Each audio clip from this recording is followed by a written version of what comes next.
In this video, I'm gonna show you how to make your screen stay on in Windows 10. So click on Start, then Settings. And here click on System.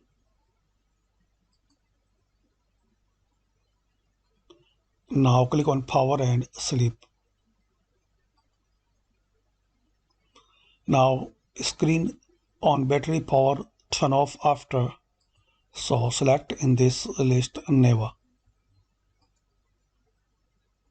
And similarly, when plugged in turn off after. So select Never.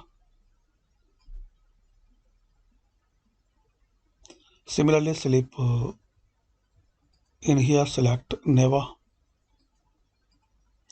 So in these four options select Never. So like this you can make your screen stay on in Windows 10. Thanks for watching.